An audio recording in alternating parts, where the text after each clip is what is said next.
Hi everyone, my name is Anna Martha Ayala, and I'd like to welcome you to my YouTube channel. In today's video, I wanted to discuss with you the aspects of May of 2024.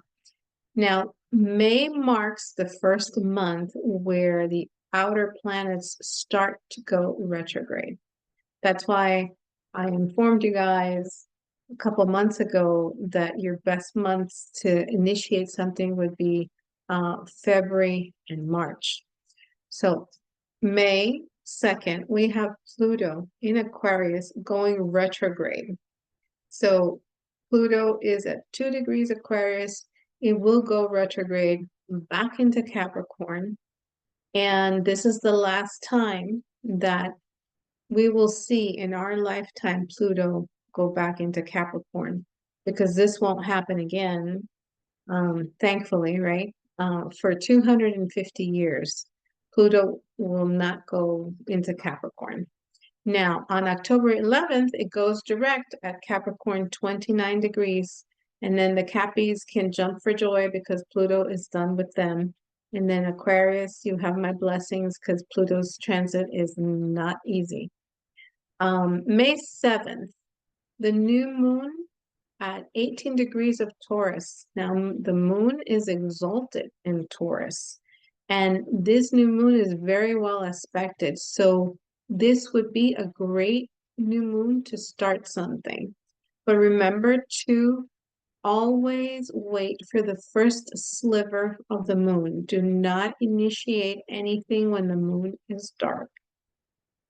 On May 13th, the sun conjuncts Uranus in Taurus at 23 degrees. So 23 degrees is the degree of Aquarius, and you have the sun conjuncting Uranus. So new ideas will be brilliant. You may get good news all of a sudden, or you can come up with a fantastic solution to solve something all of a sudden. Okay. On May 15th, Mercury enters Taurus. So the way you think, the way you speak, business deals, just slow down a little bit, because Taurus is a little slow, as opposed to the all that Aries energy that we had in April, which was everything go, go, go, go, go. Well, this now we can calm down a little bit. On May 17th, you have Mercury in Taurus at 2 degrees, squaring Pluto in Aquarius at 2 degrees. So try to convince someone nicely. Don't be argumentative. Don't be pushy. Don't, be bossy. You'll do better using a nice touch, okay? On May 18th, you have the sun conjuncting Jupiter at 28 degrees, which is the luckiest day of the year. So choose to start something new on this day. It will go fantastic, all right? We only get one of these luckiest days of the year once a year, all right? And it's always when the sun conjuncts Jupiter. Now, Venus is also conjuncting Uranus at 23 degrees, the degree of Aquarius. So for those that are unattached, you may meet someone suddenly. Now, word of caution, because these meetings are, love at first sight, it comes unexpectedly, suddenly, right? But if this aspect is squaring your natal Venus, this will not turn out to be a permanent relationship, right? It will turn out to be maybe a fling, or maybe a relationship for a little bit, or maybe just, you go out and you have fun, and that's it. Okay. May 20th, the sun enters Gemini. So happy birthday to all the Geminis out there. May 22nd, the sun trines Pluto at 2 degrees because the sun entered Gemini. So the sun is in Gemini and Pluto's in Aquarius. So schedule a meeting. If you're going to ask somebody for a raise, this is a great aspect to, schedule a meeting with a VIP, with a boss, with your with your girlfriend's father to ask for her hand in marriage. Use this day and things should go very well. On May 23rd, there's a full moon in Sagittarius at 3 degrees. Now, this full moon is going to be phenomenal for a romantic evening. Why do I say this? Because Venus enters Gemini. You have Venus conjunct Jupiter. You have Venus in sextile to Neptune. And you have Jupiter sextiling Neptune, and everything happens at 29 degrees.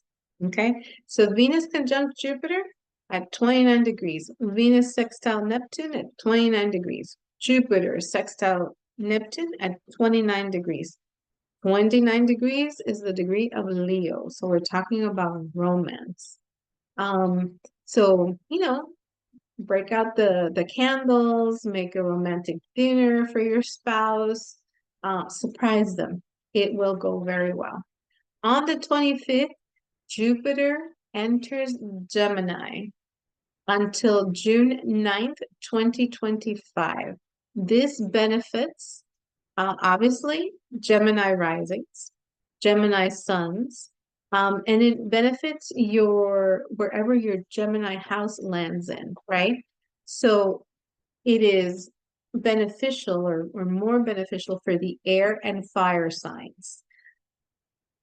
A word of caution for those of you who are Gemini risings, when Jupiter is transiting your first house, people tend to gain weight, and it is a fact, all right?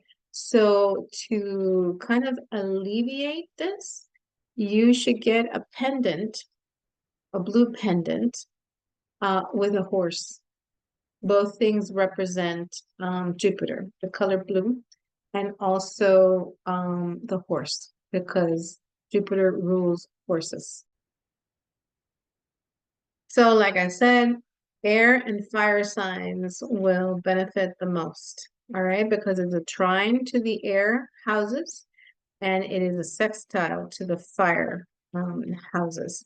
Now, on the 25th, you have Venus trining Pluto, Venus in Gemini, trining Pluto in Aquarius at 2 degrees. So if you are in a relationship, you're going to want passion, you're going to want depth, you're going to want closeness. You want to have a deep connection because it's Pluto. On May 30th, we have Mercury conjunct Uranus at 23, 24 degrees. And wow, talk about ideas, out of the box ideas and negotiations, right? Because you have Mercury, the planet of business deals, commerce, conjuncting Uranus.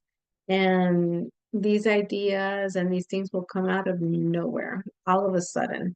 All right, so these are your aspects for the month of May of 2024.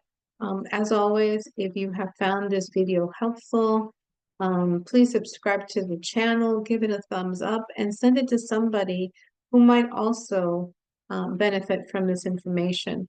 If you would like a natal chart reading with me, please send me an email to amaastrology@aol.com.